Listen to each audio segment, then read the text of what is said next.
날씨가 추워지면 우리 몸에서는 어떤 변화가 일어날까요? 그리고 나이가 들에 따라 점점 취약해지는 부위는 어디일까요? 그래서 겨울철에 나타나는 증상은 어떤 것들이 있을까요? 기온이 떨어지기 시작하면 당연히 기침 나고 콧물 나고 열도 나고 목도 아픈 감기 아니야? 라고 하실 수 있습니다. 맞습니다. 이 가벼운 감기 증상만 있다면 여러분의 몸 상태는 상대적으로 젊거나 건강한 상태입니다. 이 감기마저 안 걸린다면 정말 최고의 몸 상태를 유지하고 있다고 보시면 되겠습니다. 하지만 약국에 있다 보면 신기하게도 날씨가 추워질 때마다 매년 비슷한 증상으로 약국을 방문하는 환자들이 많다는 것을 알 수 있습니다. 혹시 이번 영상에서 제가 소개해 드릴 증상에 하나라도 해당이 되시는 분들이라면 이번 겨울 건강 관리에 신경을 쓰셔야겠습니다. 그렇지 않으면 생각지도 못한 질환이 우리를 찾아오게 될 것입니다. 약사의 속마음, 약속 김약사입니다. 우리 추위에 떤다는 표현을 쓰잖아요. 이 표현을 자세하게 들여다보면 굉장히 과학적인 표현이라는 것을 알 수 있습니다. 왜냐하면 이 떨림이라는 말은 날씨가 추워졌을 때 우리 몸 온도를 높이기 위한 행동 중에 하나이기 때문입니다. 우리 몸이 제대로 된 기능을 하기 위해서는 일정하게 유지되어야 하는 것이 있는데 그중 하나가 체온입니다. 이 체온을 유지하기 위해서 몸을 떠는 것 외에 피부 근처에 있는 혈관들을 좁게 만들기도 합니다. 다른 말로 혈관을 수축시킨다고 하죠. 그렇게 해서 우리 몸이 지니고 있는 이 소중한 열을 잃지 않게 해줍니다. 지점토, 찰흙 아시죠? 충분한 수분이 있을 때는 그 표면이 매끈하고 탱탱하지만 물기가 마르면 쩍쩍 갈라지거나 딱딱해집니다. 혈관이 좁아진다는 말은 충분한 수분과 영양분 공급하기가 어려워지고 신체 활동 후 생긴 노폐물을 제거하기가 어려워진다는 말입니다. 물기가 마른 찰흙처럼 우리 피부도 건조해진다는 말이죠. 그리고 근육까지 이어지게 되면 이 근육의 탄력성이 떨어지면서 굳어버릴 수 있게 됩니다. 이럴 때 숨어있던 좋지 않은 우리 몸의 증상들이 하나 둘씩 나타나게 되는데요. 다음 제가 말씀드릴 증상들은 평상시에는 아무렇지 않다가도 또는 그냥 쉽게 넘어갈 수 있는 증상들이었다가도 날씨가 추워지게 되면 두드러지게 나타나 저희를 불편하게 합니다. 한번 살펴볼까요? 첫 번째, 피부가 건조해지면서 가렵다. 두 번째, 두통이 심해지거나 뒷목이 땡긴다. 세 번째, 눈이 시리고 건조하거나 자꾸 눈물이 난다. 네 번째, 치통이 심해지거나 잇몸이 붓는다. 다섯 번째, 소변이 자주 나오거나 소변에서 피가 난다. 저희 약국에 오시는 분들 중에 감기를 호소하시는 그런 분들을 제외하고는 위 5가지 증상을 호소하시는 분들이 대부분을 차지하고 있습니다. 이런 분들의 나이는 적게는 30대에서부터 많게는 80대까지 다양한데요.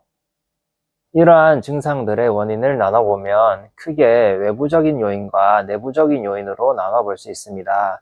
단지 날씨가 추워지고 기온이 떨어져서 혈관이 좁아지기 때문에 생기는 것을 외부적인 이유라고 한다면 이를 더욱 악화시키는 내부적인 이유는 나이에 따라 그리고 내가 가지고 있는 질환에 따라 그리고 나의 환경에 따라서 다르게 나타납니다. 외부적인 이유는 물기 없는 찰흙과 같이 혈관이 좁아지면서 우리 몸 곳곳에 수분과 영양분 공급 및 노폐물 제거를 원활하게 하지 못해서 생깁니다. 그곳이 피부라면 피부가 촉촉하지 못하고 건조해집니다. 건조한 피부는 자극에 약합니다. 그래서 조금만 자극이 와도 피부 표면에 빈틈이 생기게 됩니다. 그 틈을 통해 병원균이나 알레르기를 일으키는 물질들이 들어오게 되면 우리 몸을 방어하는 반응이 피부에서 발생하면서 가려움이 일어나게 됩니다. 그리고 그런 이물질들이 들어오지 않더라도 건조함 그 자체만으로도 가려움을 일으키기도 합니다. 이런 증상이 목 뒤 근육이나 어깨 등 근육에 영향을 미치게 되면 어떻게 될까요?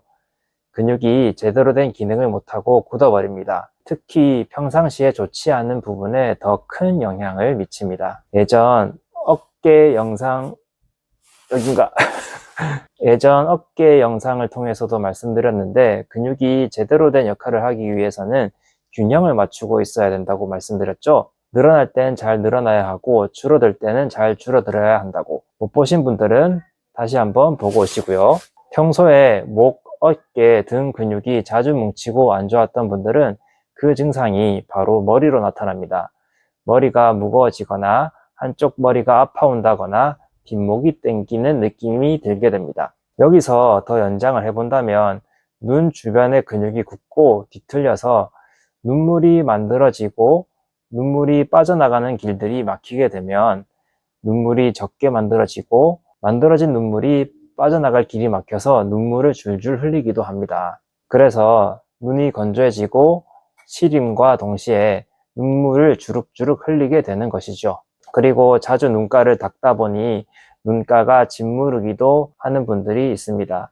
생각보다 이런 분들 많이 있습니다. 여러분, 혹시 치과에서도 가끔 근육이완제를 처방한다는 거 알고 계셨나요? 팔, 다리, 무릎, 어깨가 아픈 것도 아닌데 왜 근육이완제를 처방하지? 라고 생각하실 수 있습니다. 보통 턱관절이 아파서 오시는 분들께 이런 처방을 내곤 합니다. 지금까지 한 이야기와 좀 이어지는 느낌이 드시나요? 날씨가 추워져서 또는 어떤 이유로 목, 어깨가 아프다면 턱관절 통증이 있을 수도 있고 네 번째로 예시 들었던 잇몸 통증으로도 이어지고 잇몸이 퉁퉁 붓기도 합니다. 약국 통계를 보니 기온이 떨어지면 약국에 치통이나 잇몸염증으로 오시는 분들이 많아지더라고요. 그런데 안타까운 것은 이분들 중에 성질이 좀 급한 분들이 이빨이 아프다고 그냥 이를 막 뽑아버리는 분들도 있습니다. 참지 못하고요. 그 전에 손 써볼 수 있는 방법을 써서 본인 일을 유지할 수 있는데도 말이죠.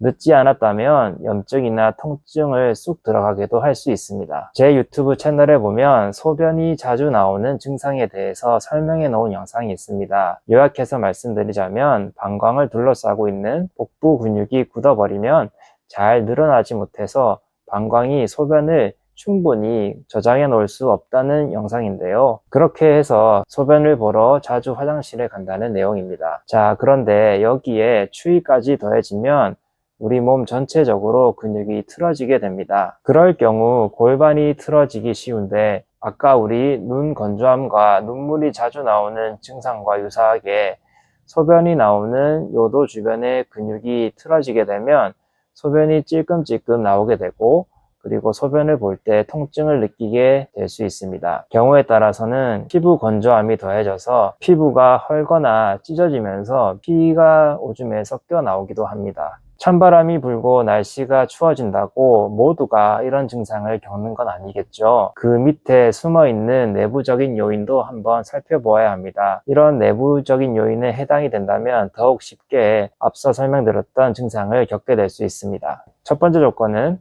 나이가 중년에 가까워지거나 중년을 넘어 노년으로 향하는 중이다. 두 번째, 체지방량이 평균 이상이다. 세 번째, 혈당 조절이 잘 안 되거나 콜레스테롤 수치가 높거나 혈압이 높다.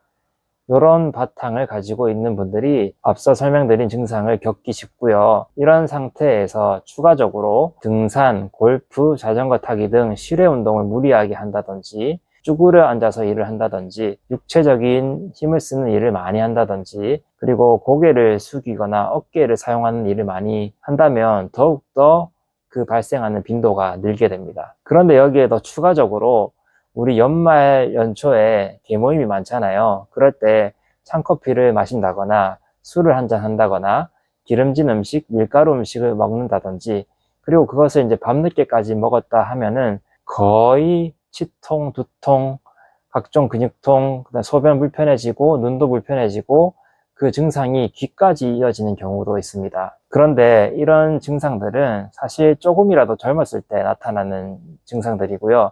조금 더 나이가 들게 되면 더 심한 곳까지 영향을 미치게 됩니다.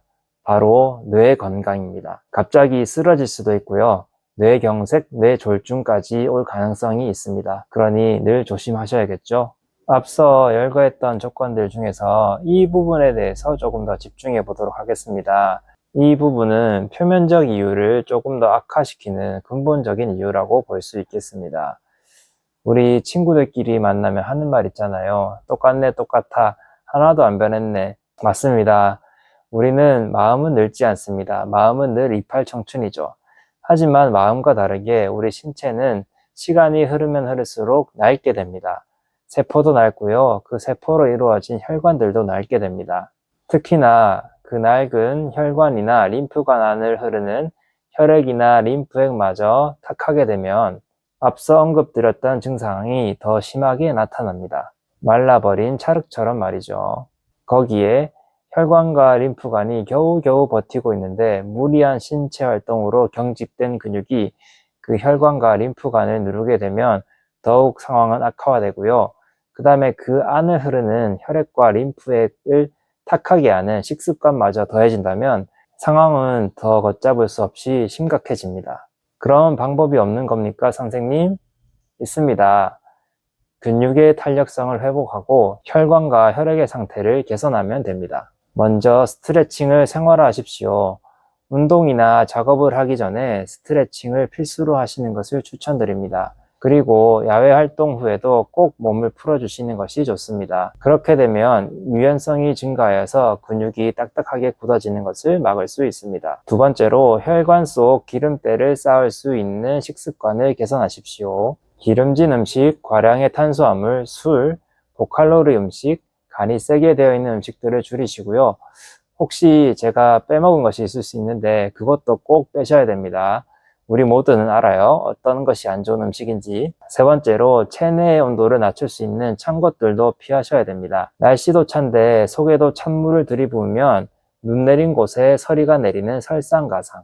엎친 데 덮친 격이 되겠죠. 따뜻한 물 한 잔만 마셔도 온몸이 녹는 느낌 경험해 보신 적 있으실 겁니다. 꼭 따뜻한 음료와 따뜻한 음식을 챙겨 드시길 바랍니다. 이러한 것들은 일반적인 방법이고요. 사실 사람에 따라 접근해야 하는 방식이 다양합니다. 소화가 잘 안 되는 사람의 기름때를 제거하는 방법과 혈기왕성한 사람의 기름때를 제거하는 방법이 다릅니다. 그리고 어떤 분들은 신진대사를 끌어올려야 하고요.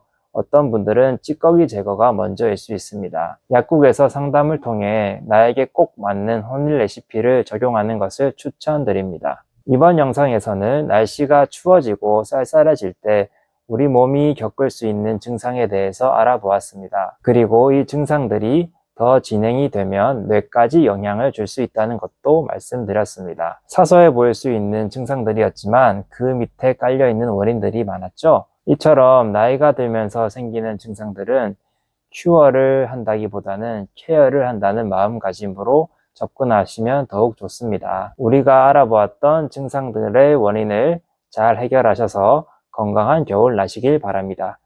그럼 우리 다음에 또 봐요. 약속!